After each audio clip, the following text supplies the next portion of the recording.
Pak Ponican memang tampak awet muda dibandingkan usianya.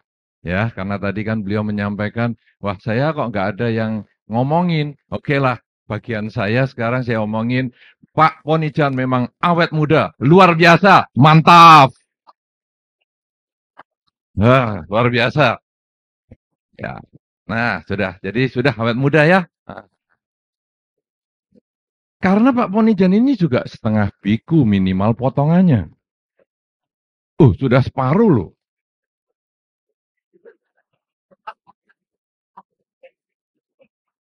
Jadi saya kira memang sudah waktunya untuk awet muda ya Pak Po.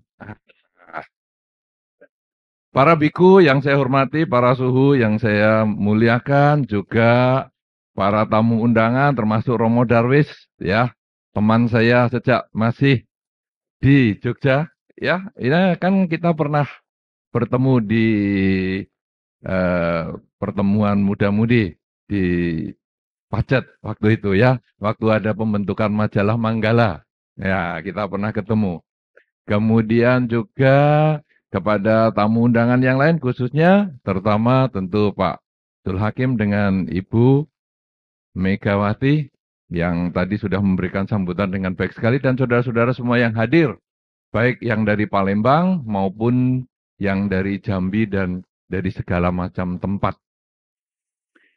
Saudara-saudara, tema kita pada kesempatan ini memang luar biasa seperti yang disampaikan oleh Bante Joti Damo, menebar, marah,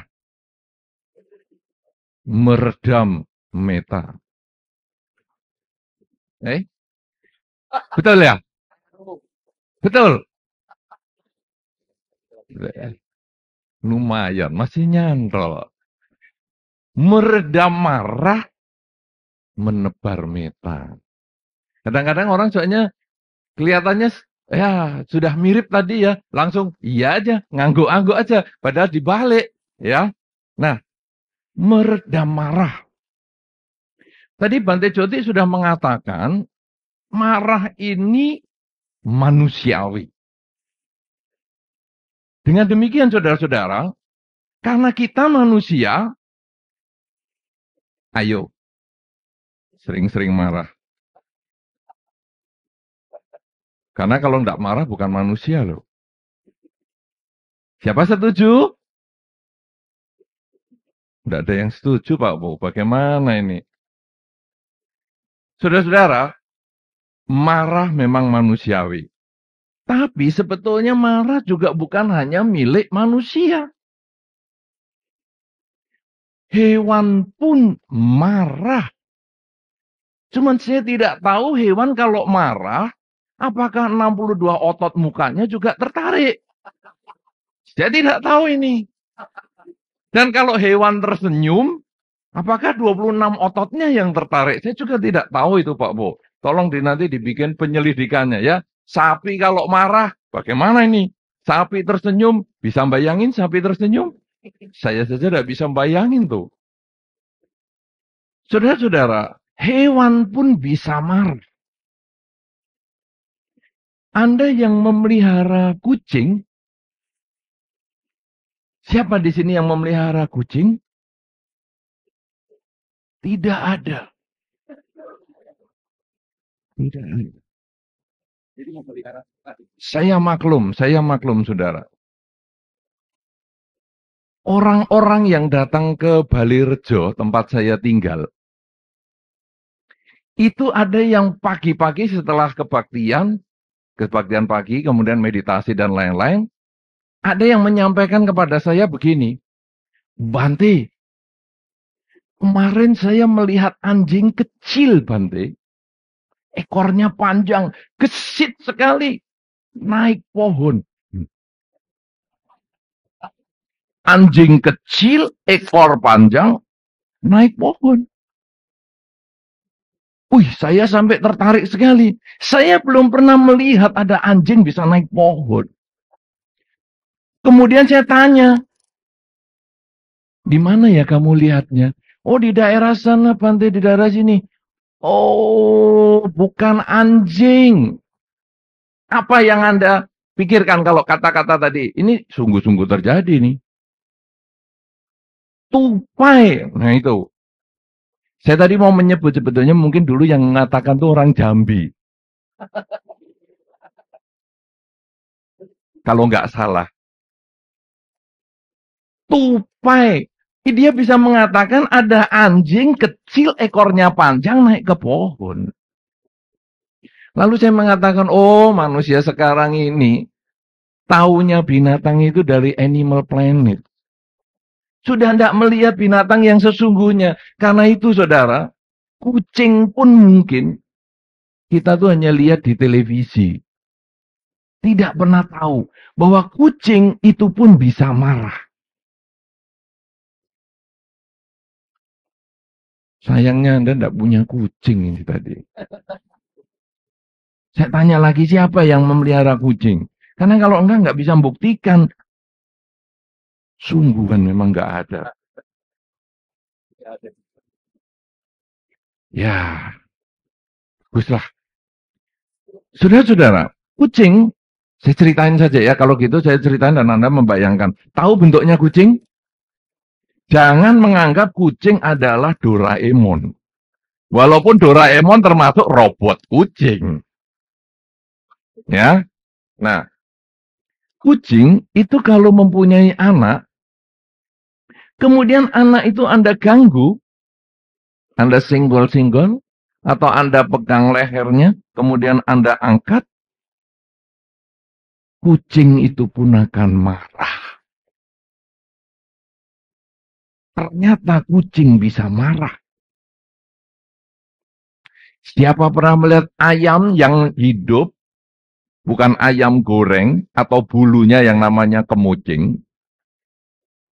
Siapa yang pernah punya ayam? Ayam? Masih ada orang punya ayam hari ini. Kucing saja sudah tidak ada. Ayam masih ada. Satu orang saja. Ayam kampung yang saya maksudkan. Kalau ayam negeri kadang memang banyak yang punya. Itu namanya peternak. Tapi ayam kampung. Coba siapa yang punya ayam kampung? Bukan ayam kampung. Tidak ada sungguhan. Nah, kenapa Anda ketawa? Lain kiloan. Oh, apa itu? Lain kiloan. Ayam kampung dengan ayam kampungan sama aja. Saudara-saudara, ayam ketika dia sedang mengerami telurnya, atau ketika telur itu sudah menetas, setelah 21 hari alias 3 minggu dierami, kemudian dia sedang mengajak anak-anak ayam ini berjalan, lalu kita coba ganggu ayam itu. Anaknya diganggu. Marah. Ayam juga bisa marah. Kucing bisa marah, ayam bisa marah. Siapa pelihara anjing? 1, 2. Lumayan. Saudara-saudara, sama. Anjing juga sama. Ketika kita memindahkan anaknya, ketika kita mengganggu anaknya, dia juga bisa marah. Apalagi kalau kita mainin, ya, anjing, kita mainin.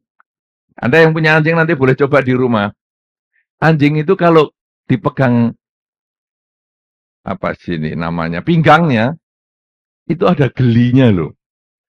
Sama dengan manusia. Terus kita pegangin di situ terus. Nanti dia bisa marah. Gigit, gitu. Nah, saudara-saudara, berarti bukan hanya manusia bisa marah. Binatang pun bisa marah.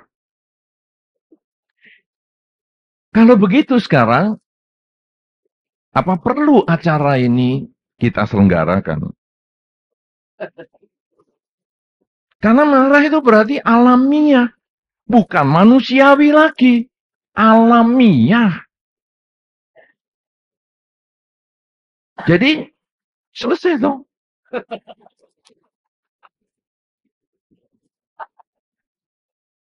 Kalau kita selesai sekarang, saudara, berarti kita nggak ada beda dengan ayam.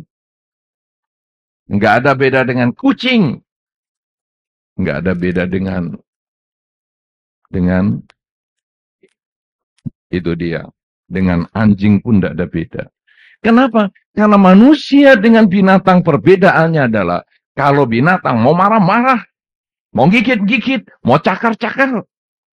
Tapi manusia dengan latihan tertentu, dia bisa meredam kemarahannya.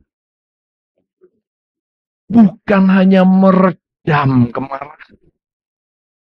Dia bisa menghindari kemarahan. Dia bisa menyingkirkan kemarahan. Karena itu kalau tadi Bante Joti membuka dengan mengatakan bahwa seorang Buddha, para arahat, tidak lagi marah.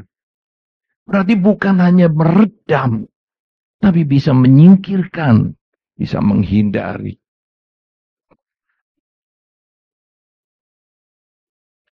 Saudara-saudara,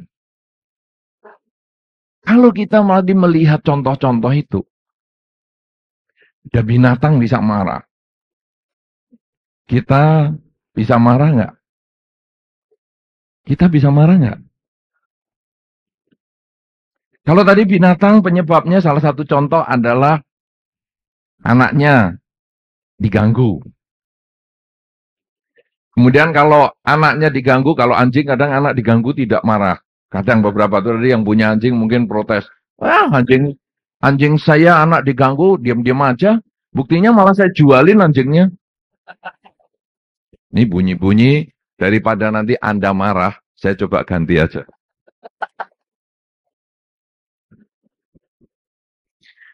Ada beberapa yang mengatakan, anjing saya diambil anaknya tidak marah. Buktinya apa? Saya justru memproduksi anjing untuk saya jual. Enggak marah. Kadang-kadang saudara, walaupun anjing tidak marah, kalau makanannya direbut oleh sesama anjing, bisa marah. Kucing ketika sedang makan, ada kucing lain, langsung. Anjing juga langsung. Saya sih tidak bisa persis. Ya, ini hanya menggambarkan saja. Ya, tetapi itulah bahwa itu yang membuat mereka marah. Sekarang kita, manusia, apa kira-kira yang membuat kita marah? Kira-kira apa? Kalau menurut Anda, apa? Misalnya apa ya? Anak diganggu marah? Marah. Piring makan diambil? Marah. Antrian diserobot? Marah. Dan lain-lain, dan lain-lain. Saudara-saudara, kira-kira kalau kita sudah melihat tadi, ada binatang marahnya begitu. Kita manusia marahnya begitu. Apa sekarang penyebab marah? Apa ini sebetulnya yang menjadi penyebab marah? Kenapa marah itu kemudian alamiah? Kenapa sekarang manusia dan binatang juga bisa marah? Apa ini sebetulnya yang menyebabkan? Bahwa kalau sekarang ayam kepingin kumpul terus dengan telurnya. Begitu telurnya diambil, marah. Ingin berkumpul dengan telurnya. Telur diambil, marah. Ingin makan dengan tenang. Begitu piringnya diambil, marah.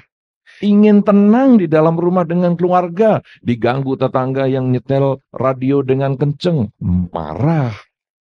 Ingin santai-santai. Diganggu, marah. Berarti sumber kemarahan adalah keinginan yang tidak tercapai. kita mengharapkan lingkungan, kita mengharapkan orang lain, kita mengharapkan pihak lain, memuaskan apa yang kita inginkan. Kenyataan tidak bisa. Inilah yang menjadi kemarahan kita. Inilah yang menjadi sumber kemarahan kita. Ingin mendapatkan, tapi hasilnya sebaliknya. Saudara-saudara, tadi Pak Po juga sudah memberikan pepatah dalam bahasa yang saya tidak tahu. Enggak apa-apa. Tapi saya juga akan memberikan pepatah yang saya tahu dan Anda pasti tahu juga bahasanya. Yaitu seperti monyet makan terasi.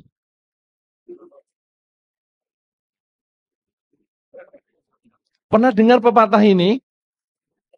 Belum. Seperti monyet makan terasi. Pernah dengar? Sudah 2 kali loh saya nyebutkan.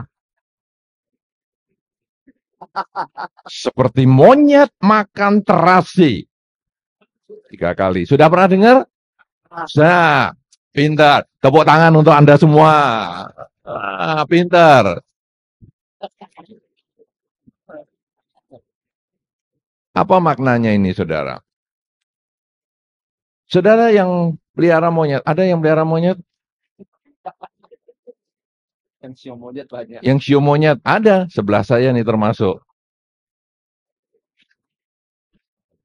Pak Ponijan ini termasuk siom monyet. Makanya kenapa beliau bisa 100 kali lebih bersama dengan saya? Karena saya siu tikus. Siu tikus dengan siom monyet. Itu dia.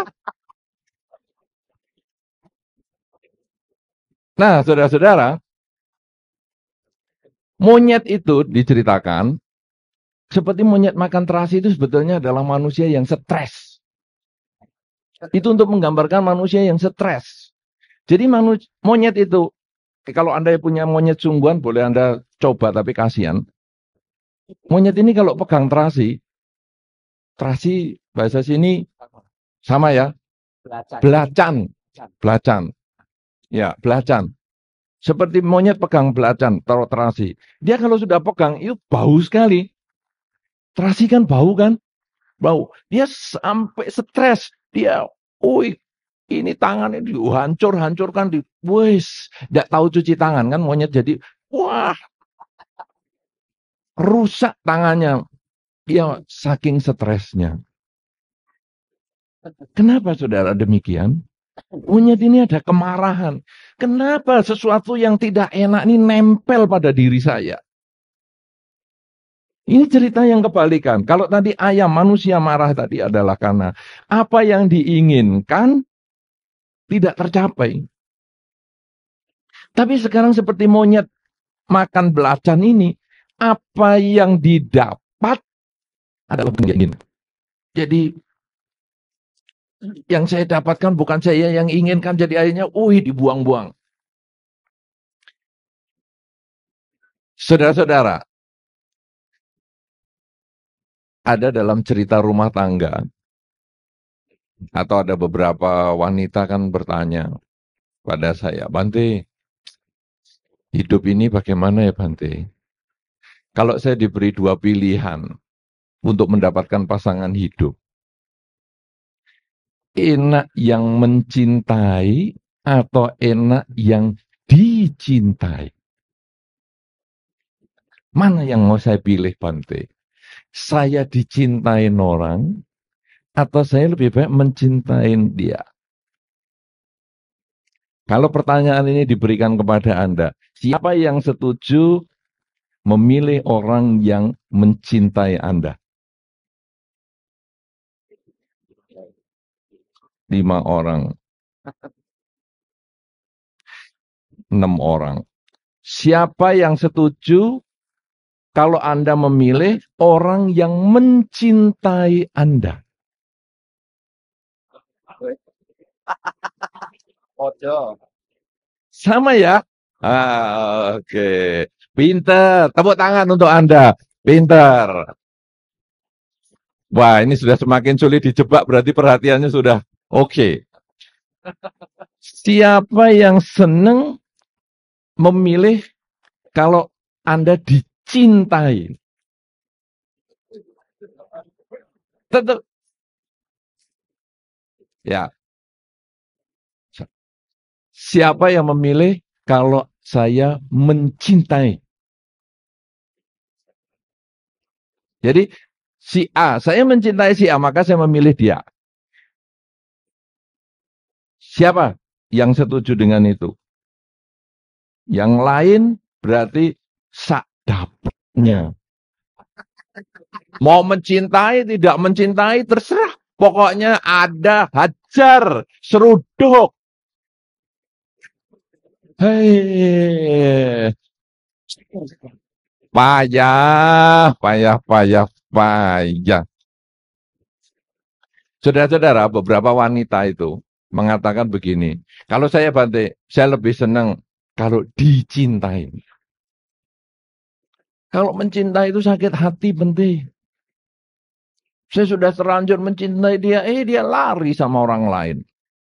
Tapi kalau dicintain, oh, saya selalu di nomor satukan. Oke, bagaimana kamu yang umur 20 tahun dicintain oleh kakek-kakek 60 tahun?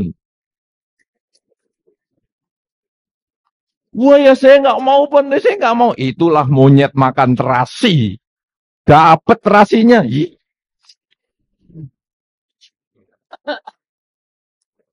Iya kan? Ternyata kita dapat yang tidak menyenangkan juga tidak enak. Wah, tidak mau. Bisa menimbulkan kemarahan. Beberapa orang, ada satu laki-laki juga anak remaja, dicintai sama tante-tante. Juga stres. Aduh, Bante, saya tuh. Kalau bahasa Jawanya enak, gilo. Kalau dalam bahasa sininya ada kata gilo juga, tapi gilo di sini kan orang gila. Kalau dalam bahasa Jawa gilo itu artinya jijik. Orang umur 50 tahun, nenek tante-tante ini menyayangi anak remaja umur 20 tahun. Jadi dicium-cium.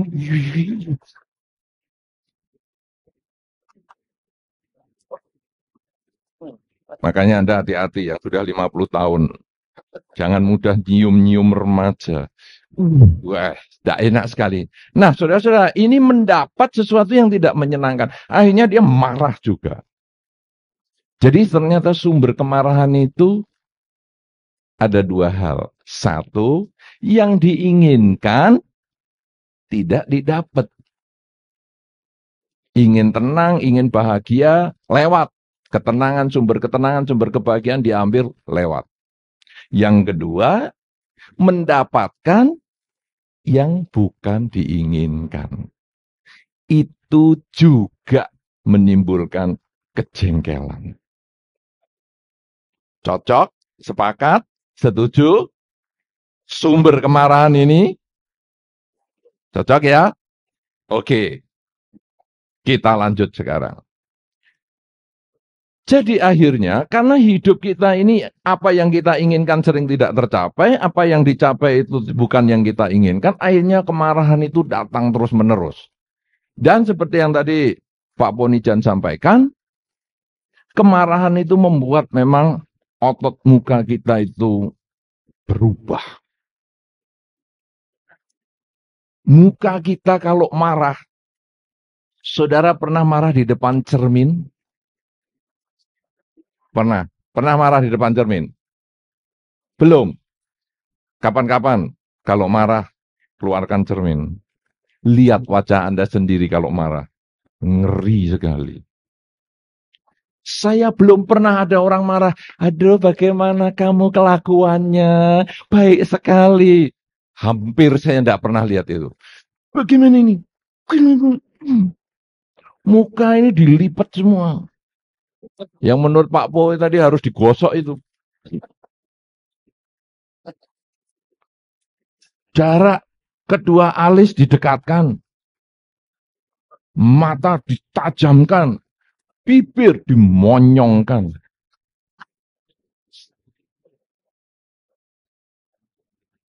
Nah, saudara-saudara, inilah yang 62 otot itu tertarik semua. Dan Anda boleh bayangkan, kalau sekarang Anda duduk di, kemarin pada mau kemana? Kemarin ke kapal itu ya, naik kapal. Nah, penuh nggak tempatnya? Waktu naik kapal, penuh ya? Oke, katakanlah penuh tempatnya. Jadi duduknya ini bermepet-mepet. Duduk mepet begini. Perjalanan berapa kira-kira? Setengah jam, 30 menit. Anda duduk diam gini 30 menit. Ya, duduk diam, tidak bergerak karena ke sini senggol, ke sana senggol, Anda duduk diam 30 menit. Terus sudah mendarat. Lalu Anda bergerak. Kira-kira apa yang terjadi kalau Anda sudah duduk 30 menit? Diam saja. Bisa langsung berdiri? Atau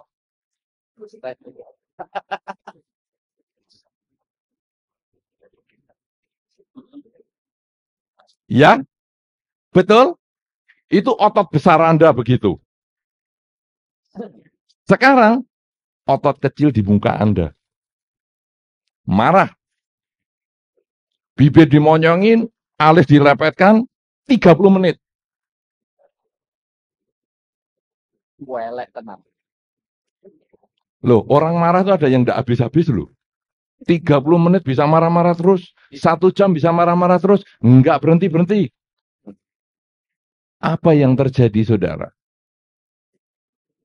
Apa yang terjadi? Itulah yang dikatakan orang marah cepat tua. Tidak balik. Terlanjur ngerut, ya ngerut terus. Terlanjur monyong, monyong terus. Tidak balik. Itu baru dari satu kehidupan. Kalau Anda sering marah-marah terus, dilanjut ke kehidupan mendatang. Sejak lahir, bentuknya sudah tidak balik.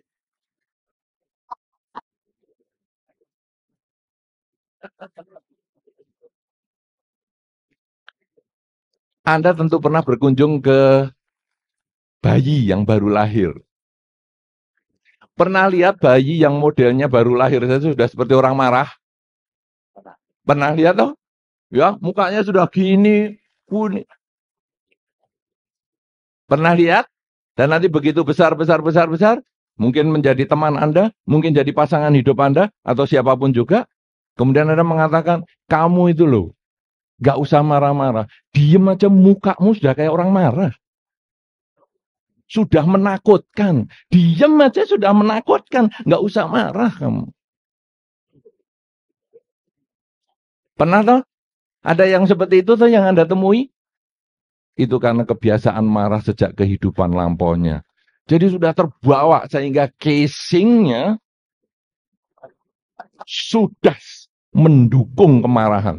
Dan di mana dia paling cocok bekerja? Orang yang mukanya marah, cocoknya bekerja di mana? Keamanan pasar atau debt collector. Jadi dia datang aja orang udah ngeri. Wih, ini mawas nih, marah nih. Bayar utang. Jadi saudara-saudara, Anda pengen punya wajah seperti itu? Pengen? Supaya cari duit lebih mudah? Baik di kehidupan ini maupun kehidupan mendatang. Anda hanya ngetuk pintu di depan orang aja, langsung pasti dikasih duit. Orang sudah takut itu. Mau seperti itu? Ya. Itu adalah hasil kemarahan yang dipelihara terus-menerus tanpa pengendalian, tanpa usaha meredam kemarahan. Sehingga otot 62 di muka kita terbiasa ditarik, dan akhirnya susah balik. Sampai ke kelahiran-kelahiran mendatang. Itulah dulu orang tua mengatakan, orang sabar subur. Pepatah yang lain dalam bahasa Indonesia. Tadi kan sudah ada tuh, seperti monyet makan terasi, sekarang orang sabar, subur. Tidak sabar, kabur. Tidak sabar masuk kubur. Itu pepatah lama juga, ya. Sabar subur, tidak sabar masuk kubur. Kenapa saudara? Karena ketika kita marah, dan kita semua sudah pernah marah, apa yang terjadi dengan jantung? Anda boleh tes tekanan darah Anda kalau pas marah. Kira-kira yang bawah bisa nggak normal-normal 80? Tapi tes ini jangan digunakan untuk Anda yang punya tekanan darah rendah. Tekanan darah rendah hanya 60, 59, kemudian mengatakan, sudah waktunya aku harus marah-marah. Untuk menyetabilkan tekanan darah, ya. Nah, tepuk tangan karena ketahuan rahasianya. Jadi jangan digunakan itu. Sebaliknya Anda kalau yang sudah tekanan darahnya cenderung tinggi, biasa 90 sampai 100, marah, bawahnya ini langsung 150, atasnya 220, konslet. Langsung yang gerak cuman yang kanan, yang kiri.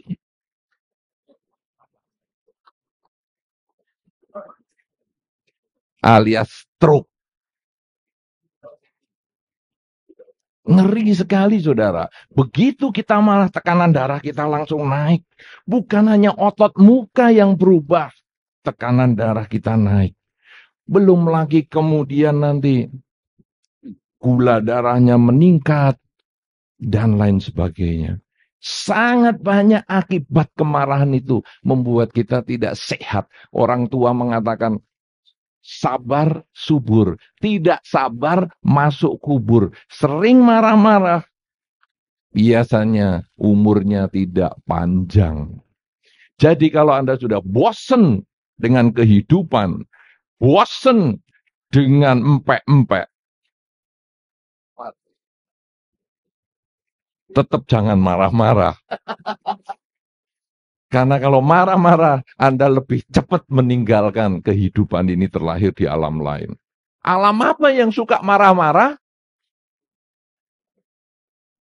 Di dalam Dhamma, alam Asura. Yang kalau mau mendapat sesuatu pun harus pakai marah-marah, harus pakai perkelahi. Kira-kira cocok kita mau lahir di situ? Ayo. Sering marah, nggak usah diredam marahnya. Manusiawi kok, alamiah. Tapi kalau kita ngeri lahir lagi jadi mukanya seperti debt collector. Ngeri kita nanti kalau lahir lagi di alam Asura. Maka kita harus meredam marah. Binatang apa ya? Anjing apa yang kelihatannya marah terus? Hah? Wah, pintar. Bulldog. Itu muka disetelika nggak bisa licin-licin.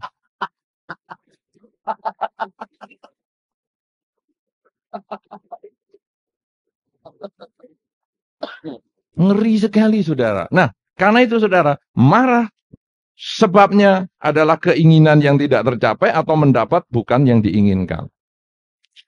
Hasilnya menimbulkan sakit, stres, dan lain sebagainya. Itu baru pribadi yang marah.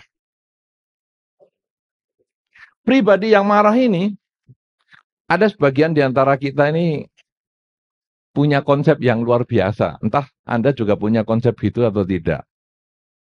Konsepnya begini. Saya ini tahu marah itu kurang bagus.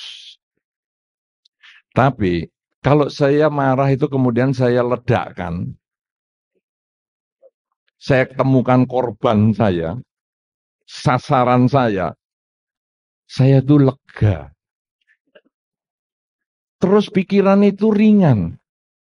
Tapi kalau saya marah itu saya tahan, saya redam, waduh, sakit semua.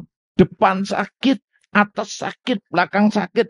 Terus ini rasanya, aduh pundak ini sakit semua. Sakit-sakitan saya. Kalau sudah begini saya lalu masuk angin 3 hari. Tapi kalau saya ketemu korbannya, sasarannya, marah, aduh ringan langsung. Tidur pun malam nyenyak. Jadi salah itu kalau marah menimbulkan penyakit. Justru kalau dilepaskan, sehat kok saya. Siapa yang punya konsep gini? Mami katanya. Kenceng banget ngomong mami. Untung maminya nggak datang nih. Mami katanya. Saudara-saudara, mungkin dari pihak si pemarah ini lega. Pihak kotak sampahnya ini loh, yang stres. Ada kisah lama sekali saudara. Mungkin Anda pernah dengar tapi ada baiknya saya ulang. Kalau kita ingin mengendalikan marah, ingin meredam marah, cuman disediain di rumah 1 lembar styrofoam. Foam. Ya. Ya itu loh. Gabus yang putih. Gabus televisi juga boleh. Ya, biasanya kita kan kalau di rumah, kalau beli televisi, kemana kardus dan gabusnya? Jarang dibuang. Pasti disimpan. Jangan ngomong dibuang. Minimal dijual, dikiloin. Nggak mau rugi. Foamnya disimpan. Untuk apa? Campur dengan bensin untuk nambal genteng. Itu daya lekatnya tinggi loh. Pernah dengar itu? Pernah tahu barusan ini? Anda boleh praktekkan di rumah. Tak apa. Nah, saudara-saudara, kalau pengen belajar kemarahan itu merugikan, pakai foam itu. Foam televisi, ada beli CPU, komputer, dan lain sebagainya. Itu biasanya pasti dikasih foam lah. Ya, nah foam itu. Karena supaya biar tidak goyang. Tiap kali Anda marah dengan pasangan hidup atau apa, di rumah nanti Anda masing-masing punya foamnya sendiri. Boleh ditulis, foam ini ayah. Foam ini ibu. Foam ini anak pertama, ini kedua, ketiga, dan seterusnya. Nah, setiap kali kita marah, ambil tusuk gigi. Tusukkan ke foam itu. Jengkel sekali aku sama kamu. Aku benci, puter. Kalau aku benci, puter. Sampai puas. Besok marah lagi. Ambil lagi tusuk gigi. Aku benci sama kamu. Jelek.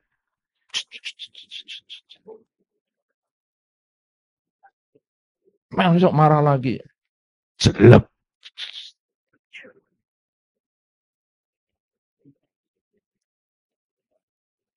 Sudah, itu. Itu kalau marah. Kemudian, kalau masalah itu akhirnya selesai, kita memaafkan dia, cabut tusuk giginya tadi. Ya, dengan demikian sudah dendamku, kemarahanku lenyap atas dirimu. Begitu juga masalah yang ini, begitu juga masalah yang itu, juga masalah yang lain. Cabuti semua. Bisa tusuk giginya dicabut? Bisa? Bisa? Bisa. Bisa utuh lagi foamnya? Apa yang terjadi di foam itu? Lubang semua. Saudara-saudara, permintaan maaf kepada orang yang Anda marahin hanya menyelesaikan di tingkat permukaan. Secara fisik, urusan selesai. Yang minta maaf sudah selesai. Tapi yang memberi maaf masih ada bekas di dalam batin. Sama dengan tusuk gigi yang tadi dicabut, yang nyabut sudah ringan. Tapi bekas itu masih ada. Sehingga saudara-saudara, kalau kita sering marah, kemudian marah itu kita minta maaf. Kata minta maaf itu hanya menenangkan orang yang marah, tapi tidak menenangkan orang yang mendengar kemarahan Anda, mendapat kemarahan Anda. Kalau sudah demikian saudara, jangan pernah punya konsep, aku kalau tidak marah, rasanya nggak lega. Aku kalau belum ngelempar dia dengan batu, rasanya aku kurang puas. Orang seperti itu kok dipelihara dan lain-lain. Ingat, itu akan menimbulkan sakit di dalam perasaan dia, menimbulkan luka di dalam batin dia yang akan terbawa sampai akhir kehidupan. Siapa yang paling menimbulkan luka batin menurut penyelidikan ilmiah? Siapa sumber luka batin yang menimbulkan masalah untuk jangka panjang? Anda tahu berdasarkan penyelidikan ilmiah? Pasangan hidup. Pasangan hidup kita. Teman menjalani kehidupan bertahun-tahun. Tapi juga membocorkan batin kita habis-habisan. Yang paling tahu rahasianya adalah pasangan hidup kita. Semua rahasia kita yang tahu pasangan hidup kita.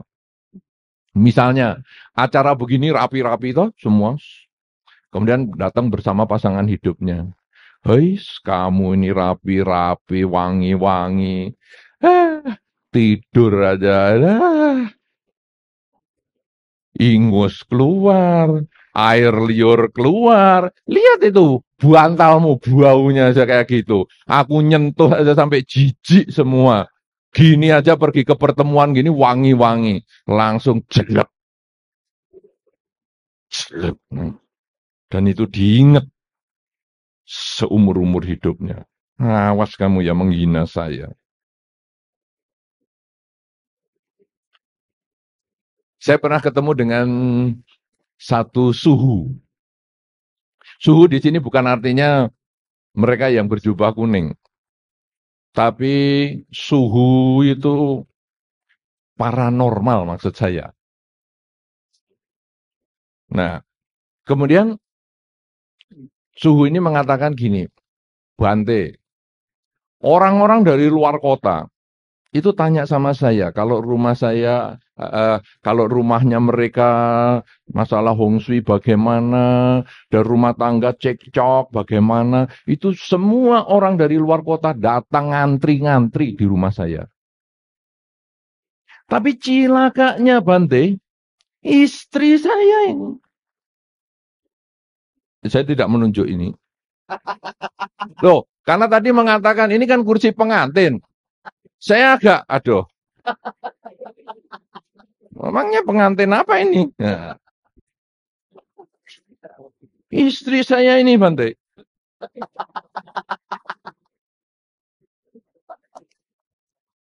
Dia itu loh, malah manggil ahli Hong Shui dari orang lain. Untuk bengkeli ini gini-gitu. Katanya saya yang enggak kerja lah, yang enggak apa. Loh, saya memang cosu kok.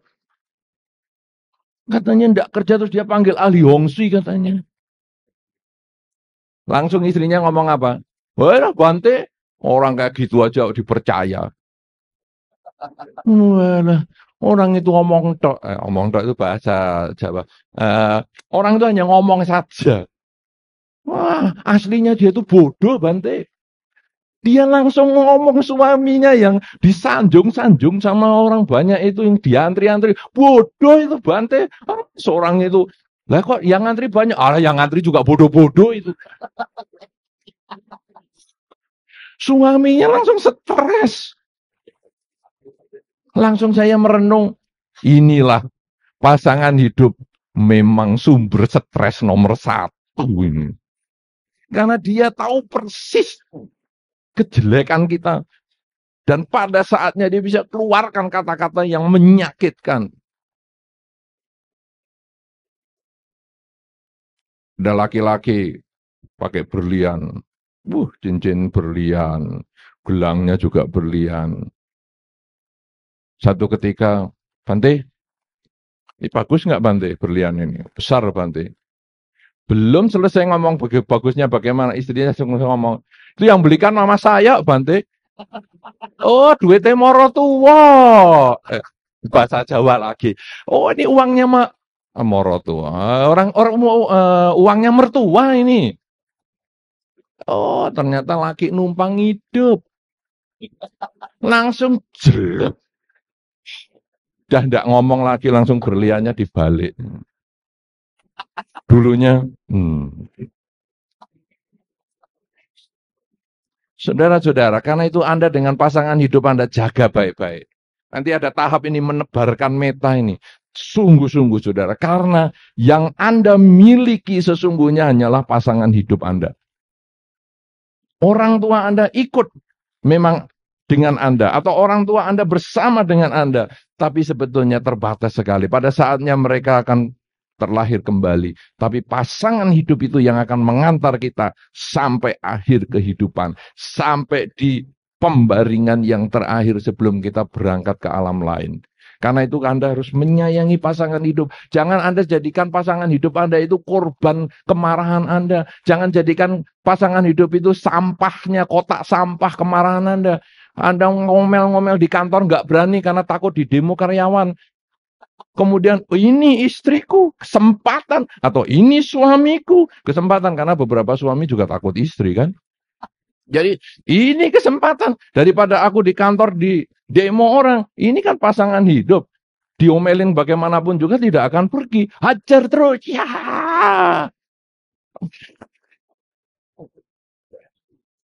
Begitu kita tutup. Jangan tutup kuping. Kamu yang saya kan yang ngasih makan kamu. Jangan tutup kuping. Sudah dimarahi, tutup kuping, diteror lagi, jelek lagi. Saya kan yang kasih makan kamu. Untuk apa saya ngasih makan kamu? Untuk saya marahi begini nih loh. Kejam sekali. Sangat kejam. Nah, saudara-saudara. Jadi, sekarang sumber kemarahan itu kebanyakan adalah orang terdekat kita. Karena dia tahu persis apa kelemahan kita. Dan kita paling tidak suka disinggung kelemahan kita. Itu kita berarti mendapat yang kita tidak sukai. Mendapat kata-kata, mendapat perilaku yang kita tidak sukai. Ibaratnya tadi suhu itu dikatakan, alah dia sedang tidak bisa. Itu yang tahu persis istrinya. Bukan orang lain. Dan itu kata-kata yang sangat menyakitkan. Pameran berlian, itu yang belikan kan mertua. Itu kan orang tuaku yang belikan. Sangat menyakitkan. Nah, saudara-saudara, kalau demikian, kemarahan itu selain merugikan diri sendiri, bisa menimbulkan umur pendek, juga merugikan orang lain. Karena menimbulkan orang lain pun emosi, marah juga, umur pendek juga. Nah, saudara-saudara, sekarang bagaimana? Bagaimana kita mau meredam marah ini? Anda sudah bisa nyimpulkan bahwa marah itu merugikan atau tidak? Setuju atau tidak kalau marah itu merugikan? Atau tetap menguntungkan menurut Anda? Saya untung loh Bante kalau saya marah-marah itu. Kenapa? Akhirnya pembeli datang, enggak nawar-nawar lagi. Karena di Bante Joti mengatakan di perdagangan juga marah-marah. Ada loh, penjual itu kalau ditawar marah. Ini harga berapa? 5.000. Terus ditawar. 3.000 ya. Kamu ini mau beli apa tidak? Kalau tidak mau beli tidak usah nawar. Kalau nawar, jangan segitu dong. Dan lain-lain, dan lain-lain. Akhirnya pembelinya takut, ya sudah, beli 5.000. Loh, jadi marah ini bermanfaat nih. Takut orang.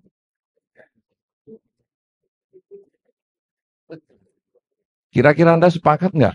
Kalau marah itu sebetulnya merugikan diri sendiri, merugikan orang lain. Siapa yang sepakat? Siapa yang sepakat? Oke. Oke, banyak. Ya, kalau sepakat berarti kita lanjut. Kalau tidak sepakat, untuk apa? Berarti marah kan bermanfaat. Nah, kalau marah itu merugikan, maka ada beberapa cara supaya marah itu bisa kita redam.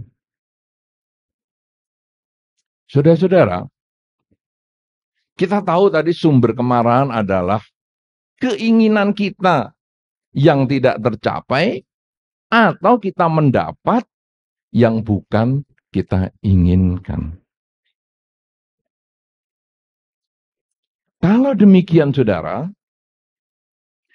cara untuk mengatasi marah, meredam marah, dan juga langsung nanti untuk menyebarkan meta.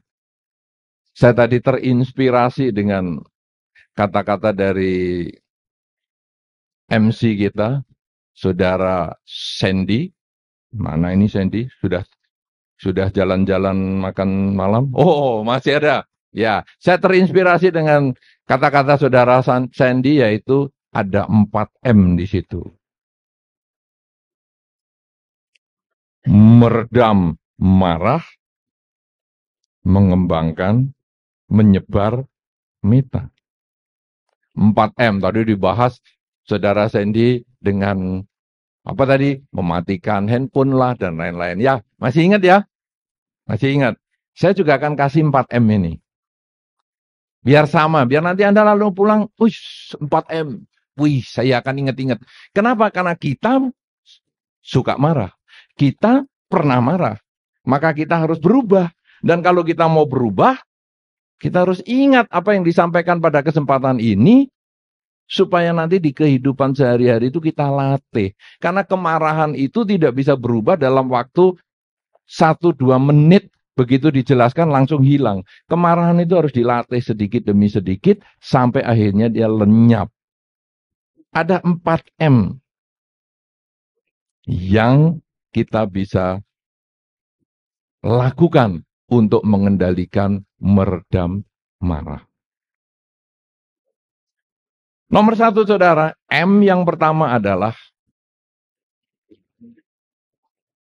merelakan. Bukan mematikan handphone, merelakan. Apa ini yang disebut merelakan? Apa yang diinginkan tidak tercapai. Apa yang diperoleh bukan yang diinginkan. Berarti problem yang kita hadapi adalah pada pikiran kita, pada keinginan kita sendiri. Maka dengan kata merelakan itu sebetulnya adalah membuat pikiran kita itu melepas. Bahwa segala sesuatu ada waktunya. Apa yang kita miliki suatu ketika akan lenyap. Ayam tadi memiliki telur. Ayam memiliki anak. Satu ketika anak ayam ini pun akan lepas. Orang tua memiliki anak, memiliki harta, memiliki pasangan hidup, memiliki karir, memiliki posisi kedudukan apapun juga. Ingat, suatu ketika apa yang kita miliki ini akan terlepas dari kita. Kalau kita tidak pernah merelakan, maka kita sesungguhnya hanya mengharapkan sesuatu yang sudah lewat. Ibaratnya orang mengatakan menangisi sepiring nasi yang sudah tertumpah. Tidak akan pernah kembali. Usia muda. Anda yang usia muda, gagah perkasa, cantik, jelita. Ketika usia bertambah, kegagahan, kecantikan akan lenyap setahap demi setahap akan menjauh, menjauh, dan menjauh. Kalau kita tidak merelakan segala itu lewat, kita akan mempertahankan mati-matian.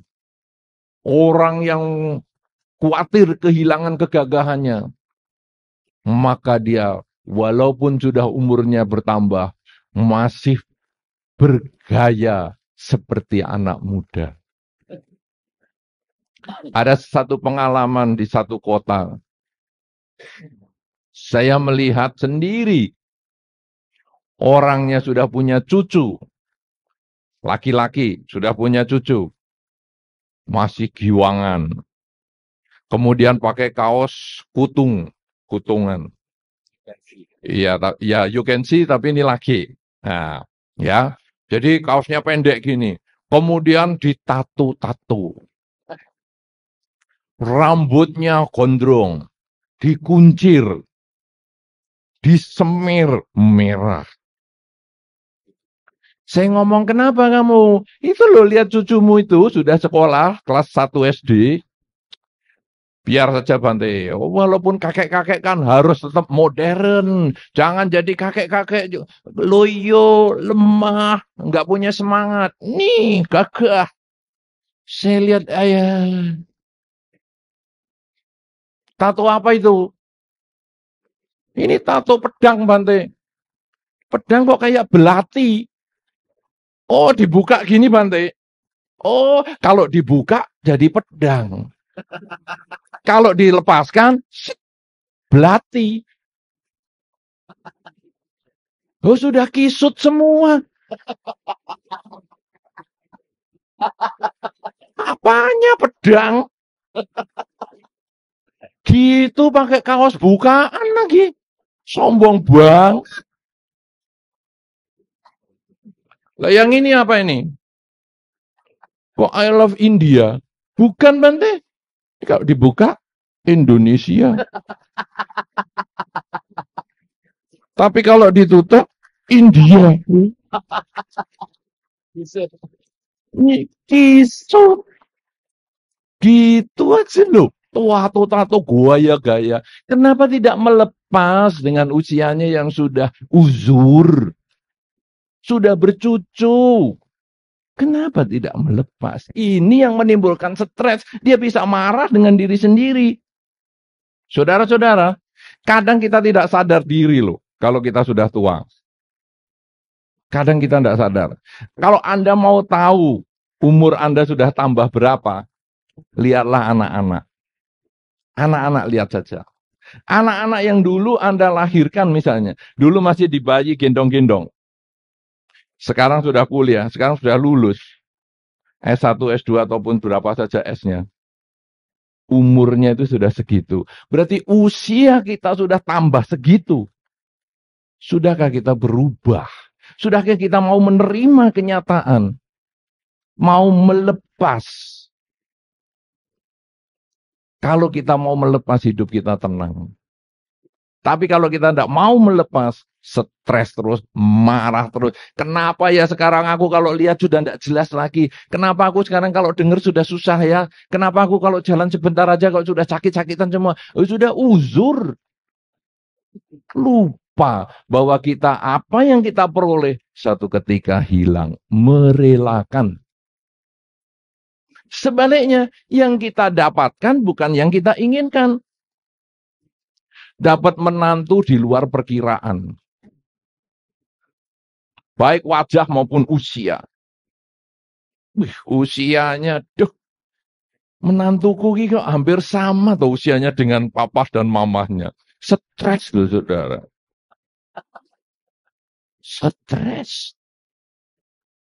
Tapi kalau itu sudah mendapat, jangan dilakukan ini anak-anak. Nanti iya ya, betul juga jawaban Bante tadi. Jangan dilakukan, itu bikin susah orang tua. Kalau sampai akhirnya memang harus dapat menantu yang seperti itu. Mendapat bukan yang kita inginkan. Terpaksa kita hanya merelakan. Tidak ada pilihan lain. Kita mendapat pasangan hidup yang tidak sesuai dengan yang kita inginkan. Coba Anda renungkan baik-baik. Apakah pasangan hidup Anda yang sekarang, tidak usah dijawab ya. Tidak usah tunjuk jari juga.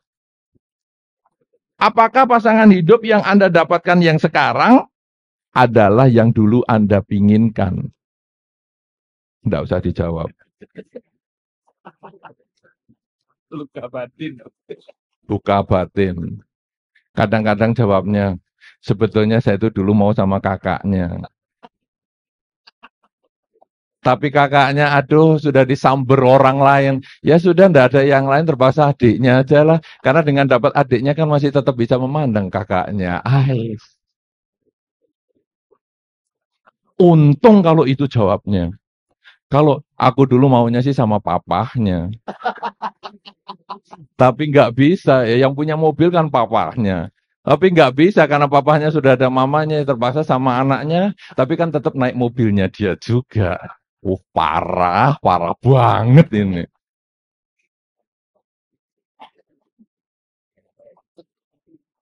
Saudara-saudara, ada kadang-kadang kita merasa itu mendapat pasangan hidup yang bukan.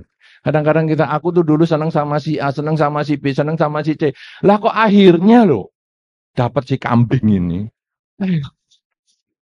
Baunya kayak gini. Tidurnya jejak itu nendang-nendang. Aduh, payah. Kalau tidur nggak sadar tahu-tahu kuping di apa dalam bahasa Jawa asik sekali dikelamuti. Di mood, dikulum-kulum. Saya tidur apa nih basah-basah ternyata kuping dikiranya jamur kuping ini. Aduh. Dulu yang aku cintai si A, si B, si C lah kok dapatnya kambing ini model gini. Ya sudahlah, sabar. Meredam marah, merelakan. Bagaimana kita bisa rela, saudara? Karena kita ngomong rela itu gampang sekali. Orang lain kan dikatakan, sudahlah pasangan hidupmu begini, relakan. Ya kamu rugi kalau usahanya, relakan, tidak usah marah-marah. Kamu ditipu, toh, ya relakan. Sangat gampang mengatakan rela. Tapi sulit untuk menjalani. Ada satu kata-kata yang sangat mudah, saudara, untuk supaya kita rela. Yaitu, melihat hidup ada hikmahnya. Semua di dalam kehidupan ini ada hikmahnya. Jadi, ketika kita makin tua, makin stres, makin susah, lalu Anda merenung, ya ada hikmahnya juga. Kalau kita makin tua, kita makin memahami, umur kita sudah mendekati kelahiran kembali, maka saya masih punya sisa-sisa waktu saya dalam kehidupan ini untuk mengembangkan kebajikan lebih banyak, dan lebih banyak. Karena anak-anak sekarang sudah besar, anak-anak sudah bisa usaha dengan baik. Sekarang aku tinggal berbuat baik dan berbuat baik dan berbuat baik. Ketika kita bisa merenung gitu, kita bisa menerima usia tua kita itu dengan lebih tenang. Ketika pasangan hidup kita ternyata bukan orang yang kita pilih dulu waktu muda. Kemudian kita juga merenungkan, ya sudah dapat yang ini pun juga untung. Kenapa? Karena ternyata dia juga sayang sama aku. Dia juga sayang sama anak-anak. Ya, aku tetap tidak salah pilih dengan dia. Kalau aku dapat si A atau si B atau si C yang bukan kambing ini tadi, tentu aku malah tambah stres. Karena ternyata si A, si B, dan si C biaya hidupnya mahal. Sakit-sakitan. Nah, si kambing ini sehat sekali. Enggak pernah sakit. Penyakit takut sama dia. Sama seperti aku takut sama dia. Jadi ternyata dia sehat. Ngirit hidup saya. Coba si A, si B, si C. Aduh, sakit-sakitan ke rumah sakit terus mahal biayanya. Oh, untung aku dapat si kambing ini tadi. Lega. Begitu kita bisa melihat sudut positifnya. Menyenangkan sekali hidup ini. Lalu untuk apa kita marah lagi? Marah kemudian bisa berkurang. Bahkan kita bisa mensyukuri hidup ini sebagaimana adanya. Kita bahagia dengan ketika sesuatu yang kita inginkan tidak tercapai, kita lalu merenungkan, pasti ada nilai-nilai positifnya. Kalau saya dulu mendapatkan yang saya inginkan, mungkin saya tidak sebahagia ini. Sebaliknya ketika apa yang kita tidak inginkan justru kita dapat, kita pun juga merenungkan ini pasti ada nilainya, bahwa saya harus belajar lebih banyak, lebih baik, sehingga di dalam kehidupan ini kesulitan bisa saya jadikan pembangkit semangat saya untuk maju di masa depan. Dengan demikian saudara, baru 1M yang pertama, merelakan. Marah sudah berkurang jauh, sudah teredam marahnya, dan makin kita latihan terus-menerus, berusaha mencari hikmah atas semua kesulitan kita, kita hidup makin sabar, makin tenang, dan makin menyenangkan. Ini adalah M yang pertama, yaitu merelakan. Nah, saudara-saudara, selain marah, tema kita tadi, meredam marah, menebarkan meta. Kalau marah kita ini sudah bisa kita kurangi, kita redam, baru kita bisa menebarkan meta. Bagaimana kita marah sambil menebarkan meta? Tidak bisa. Satu contoh. Ini makanan ini kok semut semua ya? Roti kok semut semua? Ya, semoga semua makhluk bahagia. Semoga semua makhluk bahagia. Semoga semua makhluk bahagia. Semoga semua makhluk bahagia. Bahagia, bahagia, bahagia. Bisa marah menebarkan meta? Bisa. Jangan dipraktekkan di rumah. Pokoknya sudah ngomong sabi sata bawantu suki tata, semut boleh dipenceti semua. Lalu dengan alasan, kan saya mengkondisikan semut terlahir di alam bahagia, Bante. Kan semoga semua makhluk bahagia. Semoga semua makhluk bahagia. Semoga semua makhluk bahagia. Saudara-saudara, Anda mengatakan semoga semua makhluk bahagia. Tapi si nyamuk mati terlahir di alam menderita, bukan karena doa Anda. Ini bukan alasan untuk Anda mengembangkan meta dengan kebencian. Ya, aku kalau marahi anakku juga pakai meta kok, Bante. Semoga semua makhluk bahagia. Ya, semoga semua makhluk bahagia. Semoga semua makhluk bahagia. Saya kalau marah sama pasangan hidup saya juga begitu kok. Semoga semua makhluk bahagia, bahagia, bahagia, bahagia, bahagia, bahagia. Kan itu caranya. Kita kalau marah hanya bisa marah. Menebarkan meta, butuh kemarahan itu ditekan. Kita tidak bisa duduk sambil berjalan, berjalan tidak sambil bisa berbaring, berbaring tidak bisa sambil berdiri. Kita hanya satu setiap saat.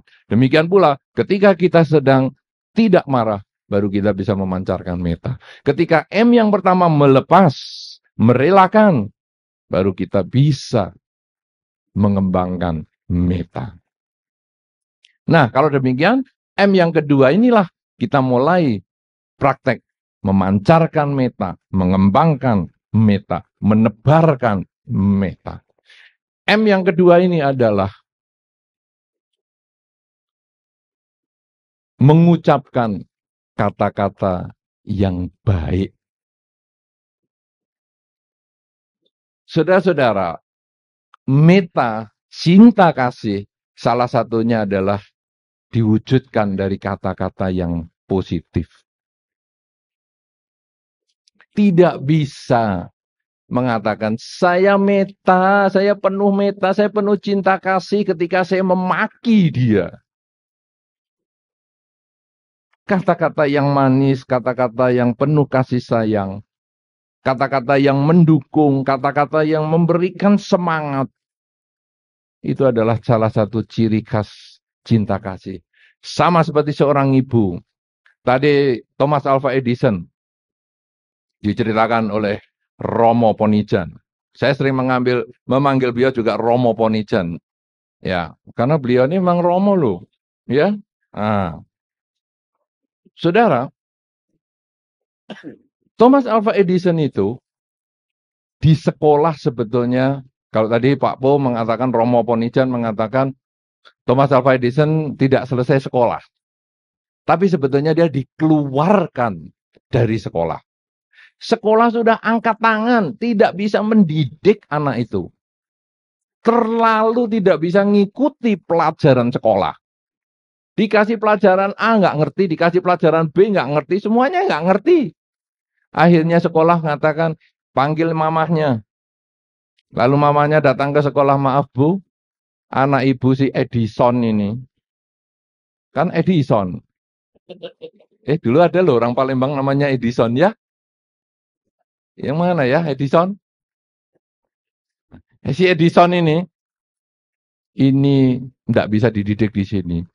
Boleh dikasih surat untuk pindah ke sekolah lain, percuma. Anak ibu ini enggak ada masa depan. Masa depan suram. Sudah bawa pulang aja. Mungkin ibu salah lahir ini, melahirkannya salah ini. Saudara-saudara, ibunya ini memang mencoba kemana-mana untuk menyekolahkan anak dan semua menolak. Apa yang dilakukan oleh ibunya ini? Akhirnya Thomas Alva Edison ini dididik di rumah. Dikasih pelajaran sendiri, dikasih kata-kata motivasi supaya dia makin maju, makin maju, makin maju, makin maju, makin maju. Dan akhirnya Thomas Alva Edison ini sampai saat ini adalah pemegang hak paten terbanyak di dunia. Ini luar biasa. Kenapa saudara? Karena kata-kata positif dari orang tua. Kadang-kadang kita melihat orang lain lebih gampang mencela daripada memuji. Contoh yang sederhana saudara. Anda menerima rapot anak Anda. Buka rapot. Ada nilai merah, ada nilai biru. Masih ada ya sekarang sekolah pakai merah biru itu? Oh masih ada ya, belum ganti sistemnya ya. Oh, oke. Ya saya perlu tanya pada yang bidang pendidikan karena saya sudah lupa itu. Merah dan biru. Kira-kira yang kita mau keluarkan omongan, ngeritik yang merah atau memuji yang biru? Ngeritik yang merah. Itu Anda jujur. Memang begitu. Loh, ini kenapa matematik kamu kok cuman 5? Padahal yang lain ini semua 999. Matematika 5. Kapan itu kan sudah saya les kan kamu. Kenapa nih 5 ini? Yang diomeli 5-nya ini. Tidak menghargai yang ada 9, 8 dan seterusnya. Kata-kata itu membuat anak itu menjadi kerdil. Anak itu menjadi patah semangat. Merasa tidak dihargai usahanya oleh orang tuanya. Dan hasilnya nanti pada rapotan yang selanjutnya, makin banyak merahnya, makin banyak merahnya. Makin diteror merahnya, makin banyak merahnya. Ngeri sekali, saudara. Lalu bagaimana sekarang kata-kata motivasi supaya anak ini nanti maju? Dengan kata-kata yang positif tadi. Yang perlu Anda lakukan nomor 1 adalah memuji yang biru dulu. Wah nak, bagus sekali nak. Ini sudah 9, 9, 8. Wih, bagus sekali nak. Wah, ini hebat nak nilaimu. Apalagi nek, nak, ini kalau matematik kamu mau sedikit lagi belajar lagi. Wih, 5 ini jadi 6 aja. Aduh, kita sebagai orang tua sudah puas-puas. Ban kamsia dikong. Baik. Sumatera, oh ya gitu ya. Kan begitu. Ini loh kalau kamu mau usaha dikit aja. Sudah 5 jadi 6. Lega kita. Dengan kata itu saudara. Karena Anda memuji yang biru dulu. Maka nanti satu ketika yang merah pasti lenyap. Karena anak ini merasa dihargai. Wih kerjaanku hebat ya. Orang tua mau menghargai saya. Langsung dia nanti mau belajar. Dan akhirnya dia ambil les ini, les itu, les ini. Dan akhirnya di rapotan yang berikutnya. Nilai merah amblas semua. Ini hanya dengan kata-kata, saudara. Berapa banyak laki-laki mengeluarkan kata-kata sehingga sekarang wanita yang mendengar kata-kata itu jadi pasangan hidup Anda. Coba renungkan. Laki-laki itu kalau waktu pacaran, paling boros kata-kata bagus itu. Enak nggak kok ini kok? Oh, enak. Bagus. Kok, aku kalau pakai baju ini bagus nggak kok? Bagus. Kok kalau rambutku potong gini bagaimana kok? Oh yes, kamu itu ya. Wah, kalaupun nggak berambut pun, oh yes, cantik kamu itu. Bagus. Tuh laki-laki. Akhirnya, oke lah aku ikut Koko. Begitu ikut Koko, kata-kata bagus lupa. Ini enak enggak, Ko? Enak apanya? Ini anjing aja belum tentu mau makan. Lah kok Koko ngabisin?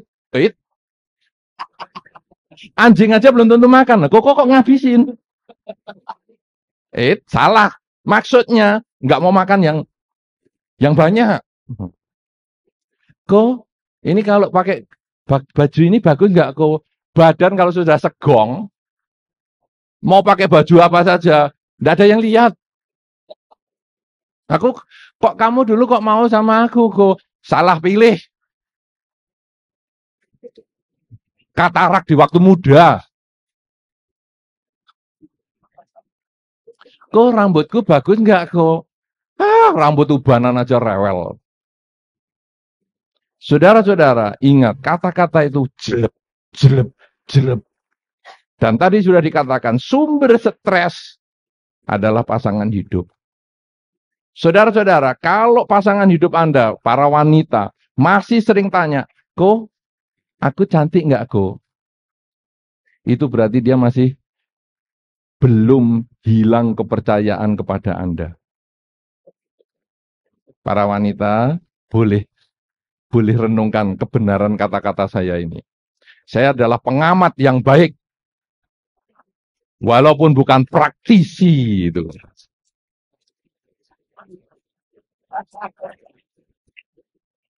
Yang praktisi inilah beliau dan yang lain-lain di sini. Kalau wanita masih bertanya kepada Anda, Ko sepatuku yang cocok yang mana, Ko? Ko bajuku cocok kayak yang ini. Ko mukaku sekarang udah kelihatan tua ya, Ko? Berarti dia butuh support dari Anda. Kata-kata yang manis, kata-kata yang mendukung, kata-kata yang suportif, itu diperlukan pada saat itu. Karena dia sedang goyang. Jangan lalu laki-laki mengatakan, sudah sering kan kamu tanya begitu? Masa aku kayak kaset, aku jawab terus. Iya cantik terus. Iya, cantik. Jangan pernah begitu. Karena wanita gampang sekali perasaannya goyang. Betul ibu-ibu? Oh betul. Nah, kalau itu sudah dibetulkan oleh para wanita, maka laki-laki tugasnya adalah mengeluarkan kata-kata yang suportif. Sebaliknya laki-laki sendiri kurang pede. Wanita juga perlu mengeluarkan kata-kata suportif. Karena ini kan menebarkan meta. Mi, kayaknya aku sekarang udah agak tua ya Mi ya. Kadang wanita kadang ngisengnya keluar juga. Dari dulu kan kamu memang lebih tua dari aku. Ya, langsung jelek lagi. Karena sudah disurvei saudara, dan Anda boleh buktikan para laki-laki. Laki-laki kalau melihat perempuan cantik, kenal atau nggak kenal, ada perubahan fisik. Berubah postur tubuhnya. Laki-laki renungkan baik-baik. Jalan di mall, ada cewek cantik. Langsung dia nomor satu, lebih tegak. Badannya. Jadi yang lain bikin. Yang lain tuh yang apa maksudnya ya? Saya nggak ngerti ini. Yang lain tuh apa Pak Po? Kan saya mendemokan badan, saya kan mendemokan tubuh saya loh, lebih tegak, dagunya lebih diangkat, dan perutnya lebih ditarik sedikit ke dalam. Ini sudah disurvei. Ini bukan omongan biku utama ini. Anda sebagai laki-laki boleh buktikan. Jalan di tempat depannya perempuan yang cantik atau enggak usah cantik lah, muda saja. Langsung set, set. Begitu sudah lewat. Aduh, berat sekali nahan. Sehingga ada satu ketika suami itu akan tanya kepada istrinya, perutku sekarang agak besar ya Mi. Kalau istri yang suportif, besar itu tanda bos. Justru aku senang besarnya gitu. Ini hamil 6 bulan nggak lahir-lahir ya ini.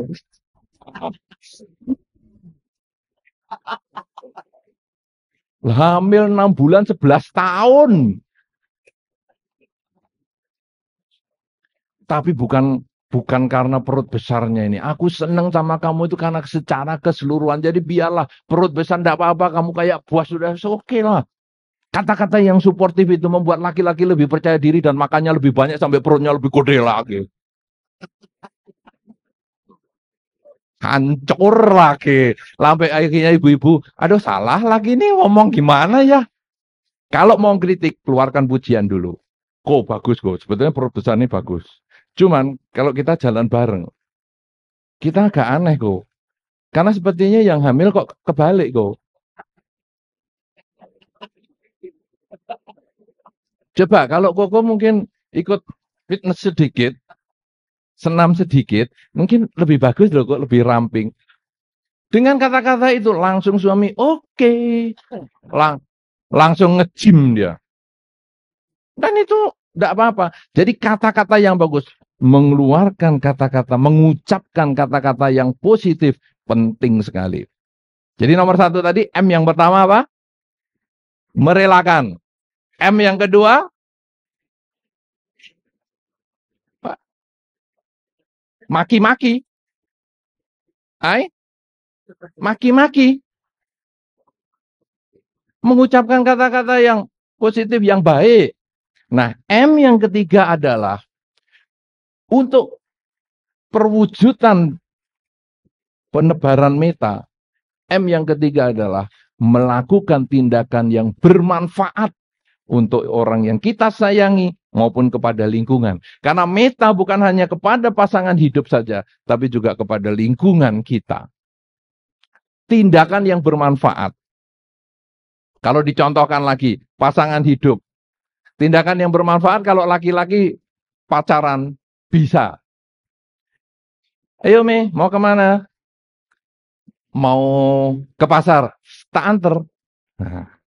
Ayo Mi, mau apa? Mau ikut acara itu. Sampai malam loh kok, enggak apa-apa, tak anter. Sampai malam loh kok, enggak apa-apa, nanti aku jemput. Laki-laki pinter sekali melakukan itu. Makanya sampai beberapa perempuan kalau pacaran mengatakan, Bante, aku nih setelah pacaran jadi enggak bisa apa-apa loh Bante. Nyetir mobil enggak boleh disetirkan Koko. Mau ke pasar aku sampai enggak tahu jalan. Diboncengin Koko. Lah kan mata bisa melek. Sayang Bante kalau melek jadi nggak bisa menikmati. Menikmati apa? Menikmati ini saya sambil makan es krim soalnya. Wow. Jadi ternyata jalan juga nggak tahu. Ayo beberapa ibu-ibu, ada beberapa yang nggak tahu jalan kan? Ya toh? Karena selalu diantar sopir. Karena kalau sudah menikah sopir yang ngantar. Tapi waktu pacaran, Kokonya ini ngantar terus. Ya. Nah, saudara-saudara, melakukan tindakan yang menyenangkan untuk orang lain, menyenangkan untuk pihak lain, itu adalah merupakan salah satu perwujudan cinta kasih atau meta. Ya, kalau perempuan sejak dulu sampai sekarang selalu melakukan yang bermanfaat untuk orang lain. Kalau punya pacar, dia selalu melakukan yang bermanfaat, ya. Kadang melayani, memberikan minuman, makanan, sampai beberapa anak kos, paling seneng kalau punya pacar. Di sini ada biasa kos-kosan nggak ya? Karena kalau di Jogja, itu kan banyak kos-kosan. Itu kalau saya tanya, apa senangnya kamu punya pacar? Ngirit. Maksudnya gimana nih? Gini Bante, kalau saya pacaran, minuman tersedia, makanan tersedia. Kalau saya pacaran dari sore sampai tengah malam, masa nggak dikasih sepiring mie atau apa? Kan pasti ada. Dan itu gratis loh Bante. Ngirit ya. Makanya anak-anak Anda yang kuliah di Jogja, kalau sampai agak ngirit berarti dia punya pacar. Nah, saudara-saudara, kenapa? Karena wanita suka melayani dengan baik. Kemudian nanti dengan pasangan hidup juga suka melayani. Ya, dia Misalnya, ngambilkan makanan, kemudian mungkin punya anak, dia merawat anaknya dan lain sebagainya. Itu adalah salah satu wujud pengembangan meta.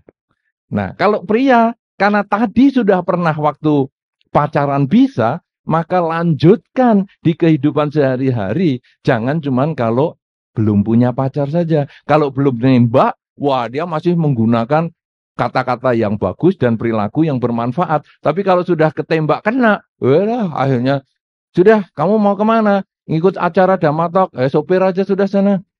Lah kok mau kemana? Tidur. Tapi kalau sekarang tetap melakukan yang bermanfaat karena dulu sudah pernah, maka oke, aku antar. Tindakan yang bermanfaat. Banyak sekali tindakan-tindakan bermanfaat. Lah anak sekarang bagaimana supaya bisa memancarkan meta kepada orang tua? Belajar yang rajin, termasuk tindakan yang bermanfaat. Saudara-saudara, Anda sebagai anak muda, tidak memusingkan kepala orang tua saja, itu sudah karma baik. Berapa banyak anak hari ini bikin stres orang tua. Orang tua lalu kepikiran terus, anakku ini bagaimana ya, kena narkoba enggak ya, kena apa ini pacar yang enggak beres enggak ya, kena teman yang enggak karuan enggak ya, kepikiran sekolahnya bagaimana anakku. Kalau Anda sebagai anak-anak generasi muda bisa menjadi anak yang baik sampai orang tua tenang melepaskan Anda, maka sesungguhnya Anda sudah melakukan tindakan yang bermanfaat kepada orang tua. Sehingga orang tua bisa fokus pada pekerjaan. Tidak lagi mikiri, aduh anakku temennya kok kayak gitu. Aduh anakku temennya pacarnya kok kayak gitu. Tidak lagi kepikiran itu. Ya, nah, nomor 1 tadi adalah merelakan. Nomor 2 adalah mengucapkan kata-kata yang positif, yang suportif, yang baik. Nomor 3 adalah melakukan tindakan yang bermanfaat, baik untuk orang lain maupun untuk orang-orang yang kita cintai, bahkan semua makhluk, karena ini berhubungan dengan meta. Maka yang keempat adalah menghindari sikap sombong, tinggi hati, arogan. Hindari itu. Karena tidak ada orang senang dengan kesombongan. Yang senang cuma dirinya sendiri. Orang lain tidak suka. Saudara, contoh sombong.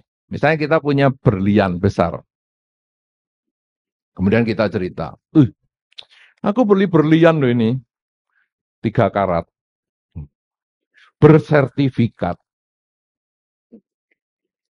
Senang dong yang ngomong gitu? Senang nggak? Yang ngomong? Senang. Yang senang karena sombong? Senang. Tapi orang lain yang dengar, dikiranya cuma kamu aja yang bisa beli. Betul, memang kamu aja. Tapi nggak usah ngomong sama saya. Ya memang kita nggak mampu beli. Jadi ya memang kamu yang bisa. Tapi jangan ngomong dong sama saya. Jadi menjengkelkan orang lain. Dan itu kalau dikatakan kepada pasangan hidup kita, boleh bayangin. Coba kalau kamu nggak dapat aku. Apa bisa kamu tinggal di rumah enak begini? Pasti kamu masih di dusun sana itu. Jelek. Pasangan hidup sumber stres nomor 1. Dengan kesombongannya. Iya kan?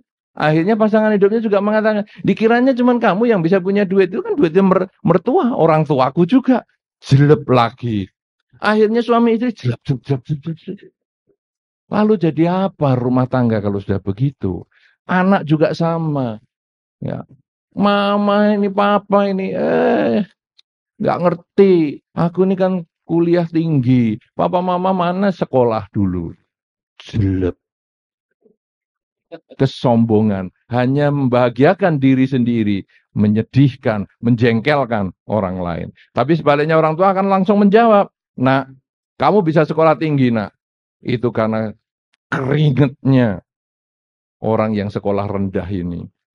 Nggak ada keringatnya orang yang sekolah rendah ini. Hidupnya kamu pun nggak ada di sini. Akhirnya kesombongan berbalas kesombongan. Kesombongan berbalas kesombongan. Akhirnya terjadi percekcokan. Oleh karena itu saudara-saudara, 4 hal inilah. Kalau Anda ingin meredam marah, menebarkan meta, cukup 4 hal ini. Merelakan, mengucapkan kata yang suportif atau yang baik, melakukan tindakan yang bermanfaat, dan akhirnya menghindari sikap sombong. 4M inilah yang nantinya kalau Anda praktekkan dalam kehidupan sehari-hari akan bisa mengubah Anda sesuai dengan tema kita. Harus Anda praktekkan. Karena apa saudara? Kelemahan kita ini tidak mau praktek. Kita senang dengar, tapi kita tidak praktek. Kita takut berubah. Karena kita kadang sering mengatakan, ya sudah, aku ini memang pemarah.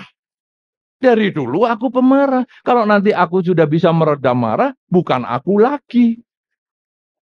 Aku kan jadi jati dirinya hilang. Nanti orang mengatakan, loh, kamu jadi orang Palembang kok sabar? Kan sudah nggak seharusnya orang Palembang sabar. Lu harus diubah. Aku sekarang orang Palembang yang baik. Ya. Karena kadang-kadang ada orang mengatakan, loh, orang Palembang tuh kalau ngomong harus keras. Wah, harus kelihatan gahar.